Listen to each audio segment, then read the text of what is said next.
夢の国を探す君の名を誰もが心に刻むまで悲しみ乗り越えた微笑みに君を信じていいですか Hello and welcome back. Thanks for joining. My name is Berit and today we have part 6 of the Hoshin Engi series, probably the last part or one of the last parts. Today I thought I would like to share some of the things that I found very interesting about the series when I read it, including my actual opinion of it. So yeah, I think this might be fun. I have narrowed it down to 3 topics that I would like to address today. The first one is the genre mix that we have in Hoshin Engi. The second one is humor and how the manga explores the medium of the manga throughout the series. And the third one is like the review part. As we may remember from the very first video about this manga, Hoshin Engi is an adaptation of a Chinese classic, the Fengshen Yan Yi, or the creation of the gods. We see the historical context of the whole thing mostly in the human world, or the human part of the story, so to speak. We have castles, we have horses, we have kind of middle-agey weapons and a general fashion. On the other hand, we also have a lot of science fiction elements and I would say also some fantasy elements, and those concern mostly the Sennin part of the story world. The Sennin themselves are of course supernatural beings, and their weapons also often have supernatural powers. We also have fantastical beasts that can talk, for example Supushan and Kokutenko, but we also have robots, telephones, spoiler alert, aliens, and of course all this dimension stuff that comes in time and again, where people are put in different dimensions and then they have to fight their way out of them. And I think that the historical and the science fiction elements actually don't conflict, at least in my opinion they don't, but instead they mix pretty well, and generally the historical modern mix also creates a lot of humor. When, for example, Taikobo uses a plastic bag for something, or Bukichi has a microphone in his hands. But yeah, I think that this mix works pretty well, and it often takes place kind of in the background. It's not necessarily addressed openly for readers, but it's more like something that we can discover while reading. So the manga has a lot of funny and a lot of dramatic moments, which sometimes are pretty close to each other.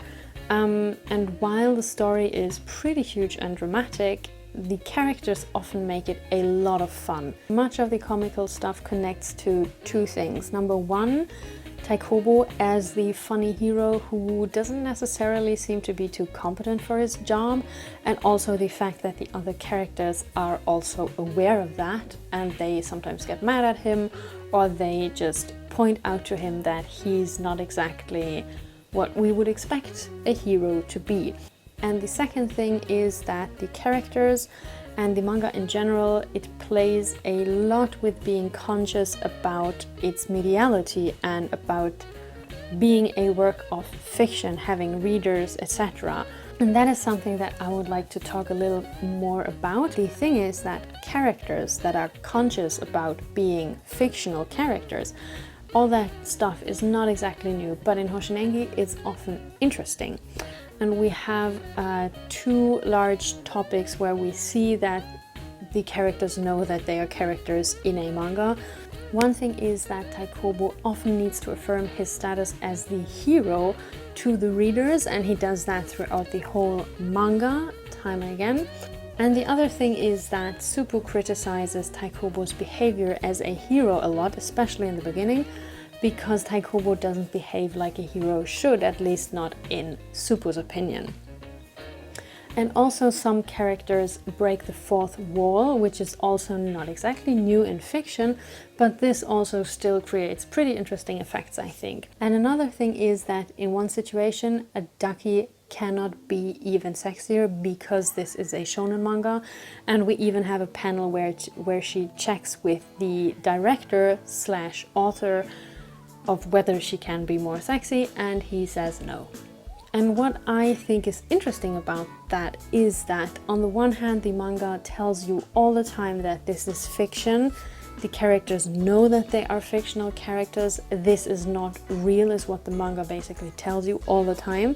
But we still feel with the characters, we root for them, and I found that it didn't impede my emotional involvement. I would almost say the opposite, that it made it even bigger, maybe. And I also have some examples for stuff that I found especially interesting, and that is stuff that goes under the topic of what I mean when I say the manga explores its mediality. One of these things is Sengyoku's Paupe. And her Paupe deals for the longest time literally no damage to anyone, but instead it impacts the medium itself. It changes the drawing style of the characters and makes it, I think they call it weirdly erotic. And at least for Yosen, that turns out to be dangerous because he says that he doesn't think readers would want to see that. So he is actually afraid of Sengyoku's Paupe, and I thought that was pretty cool that you have a weapon that affects the medium but has actually no impact on like the character's strength, other than that they would be distracting to look at because they look weird. Another thing that I found super hilarious was in the situation when Taikobo first meets Raishinji and they have a fight, and Taikobo uses the page layout and the panels themselves to dupe Raishinji and get away, which I thought was pretty smart.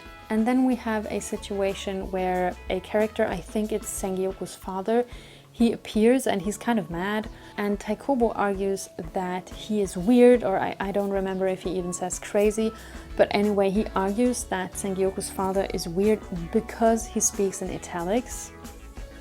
Which, I mean, how can he hear that Sengyoku's father speaks in italics? Like, this is not an auditive quality. We also have a very cool situation where Supushan lures some pursuers away from Taikobo, and he stands behind a wall and has a Taikobo puppet that he sticks out to lure them into the wrong direction. And what is cool about that situation is that we see this situation from two sides. We see it from the front, like the pursuers see it, with the wall and then the Taikobo puppet. And then we also see it from the back, where we see how Supushan stands behind the wall and has the puppet in his hands.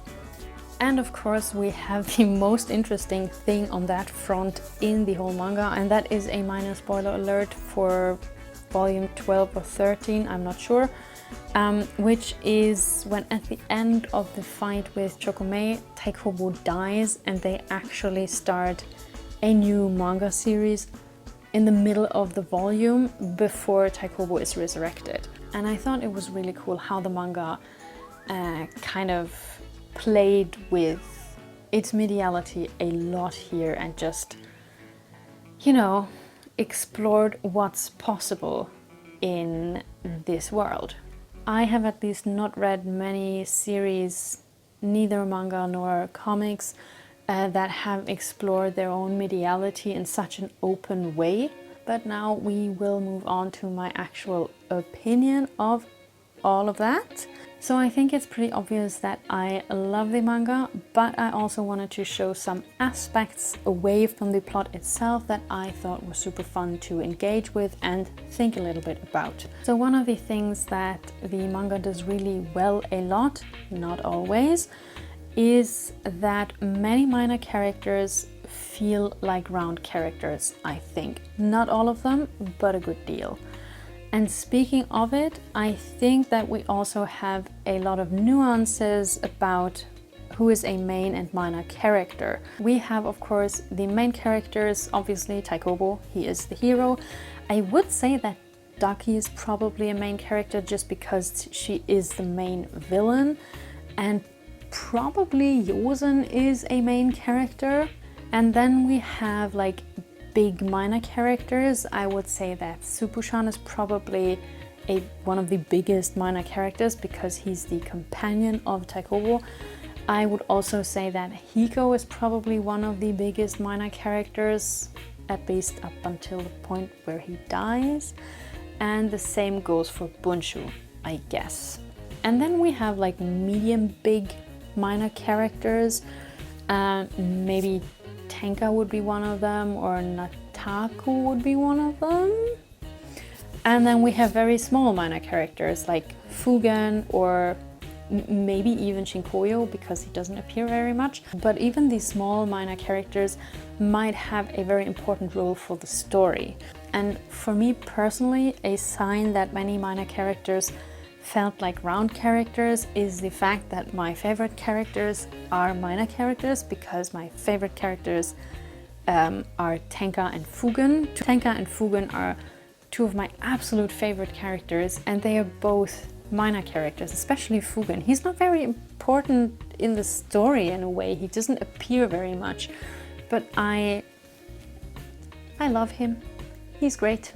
But as I've said, not all characters feel that round. I thought that Raishinshi especially feels pretty flat as a character, although he has a very interesting backstory because he is a half-brother or brother of King Boo. Speaking of like my actual opinion of stuff in the manga, yes, I love it, and I think it is kind of perfect for 20 of the 23 volumes.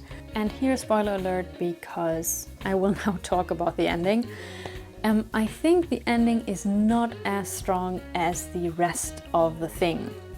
And there are some reasons for that. So the ending is super full of plot twists, and they are very, very close to each other. There are like 5,000 plot twists in 3 volumes. And throughout the whole volume number 22, for example, I was like, what the fuck is happening now? I had real problems keeping up with all the stuff that's happening. And since so many plot twists happen so quickly, I think some of them and some conflicts that are connected to these plot twists, they don't get the space that they would deserve to be explored. For example, when we find out earlier in the story that Yosen is a yokai sanin, this is really the focus of the story for some time. It's very dramatic, it has a lot of consequences also for Yosen personally. And I also thought, by the way, that this was very surprising. I had not seen that coming. Well done, Hoshin Engi. That was chef's kiss. But for example, when we find out that Taikobo and Uten-kun are kind of the same person, that's a pretty big shocker, and I hadn't seen that coming either. But the consequences of that are not explored enough, I would say. Yosen, for example, he gets very mad when he finds out about that, because that means that Taikobo is kind of responsible for the death of Yosen's master, Gyokutei. But we have like one panel about that before we go on like, oh yeah, but now, first of all, we have more important things to do now, and second of all, Taikobo is also Fuki. So that was kind of like, isn't that pretty dramatic for Yosen finding out that Taikobo is kind of responsible for his master's death? And yeah, okay, but we can talk about it some other time. I thought that was, yeah, it didn't get the space maybe that it would have deserved. And the same goes for Ducky's twist at the end, because I almost didn't get what was happening, because the whole Yoka stuff is happening at the same time. And then it was like, oh, by the way, Ducky is not Hoshin Engi's Hitler, but she's actually Hoshin Engi's Gaia. Woo! We lose our villain, but now we go on to Yoka. And I found that a bit confusing, because I would have loved for this to be explored a bit more. I'm also not the biggest fan of the fact that Taikobo is in the end kind of the chosen one and one of the first humans, and that he had planned the whole thing, because I would have loved it if a doshi, and a lazy doshi at that, actually managed to fulfill the whole Hoshin project stuff with his team, because he also had a great development throughout the story. So I would have loved it if he wouldn't have planned all of that beforehand. And also Nento. I talked with my friend about that, and we baptized Nento Random Nento, and I think that describes pretty much my feelings about him, because he feels very much like a character who came in towards the end to buff the team in this tournament against Ducky, and who has a very interesting backstory. Much like Raishinji, it's a very interesting backstory, but it's never explored. There's so much potential there that was not used for anything. Instead, it did feel more like we needed a strong character to buff the team, and then all of a sudden we find out that, hey, the 12th Elite Sennin actually have a leader who has gone missing a while ago and who now reappears. If that would have been hinted at early in the story, it would have felt much less random. And an example for where the manga does that pretty well, I think, is Taijo-Rokun. He comes in pretty late, but we know very early that there are 3 great Sennin, and we kind of meet 2 of them throughout the story. So it's not so surprising that the 3rd Sennin will join the story eventually, because we kind of know in the back of our heads that there are 3 great Sennin, and so it's not much of a surprise that he appears. And I think it's a shame that Nento felt so random, because he had so much potential as a character. And the last thing that I will say about stuff that I didn't love is that I would have loved a bit more time for the closure and the wrap up in the ending. I felt that this was kind of sudden. So yeah, I would have loved to have just a few more pages where I find out what everyone's doing now, so that I can say goodbye in a less abrupt way, maybe. And all of that doesn't mean that I didn't like the ending. It just means that there were some things that I just thought weren't perfect, and I think that's a shame, because I think the rest of the series was so good. So all in all, I think if we would keep all the plot twists, that Ducky is Gaia, that Taikobo is also one of the first humans, etc, etc, and that we have Random Nento coming in at the end, I think it would have been great to have just a few more volumes for the series, just so that everything wouldn't feel so compressed. That's my opinion. I mean, the series has 23 volumes, and I think it could have had maybe 27, maybe 25, just so that we would have a bit more time to process everything that's happening. But I also don't think that the ending destroyed anything of the series, at least it didn't for me. And as I said, it wasn't like I didn't like it, it was just that I didn't feel it was as strong as the rest. And the rest was chef's kiss. So that wraps up my opinions about Hoshin Engi. It might wrap up the whole series, we will see. If I have more to rant about, you will see that on this channel. But other than that, I hope that you enjoyed it. I hope you thought it was interesting, and let me know what you think. Also, if you have tips for other manga series that I could read and talk about, please let me know.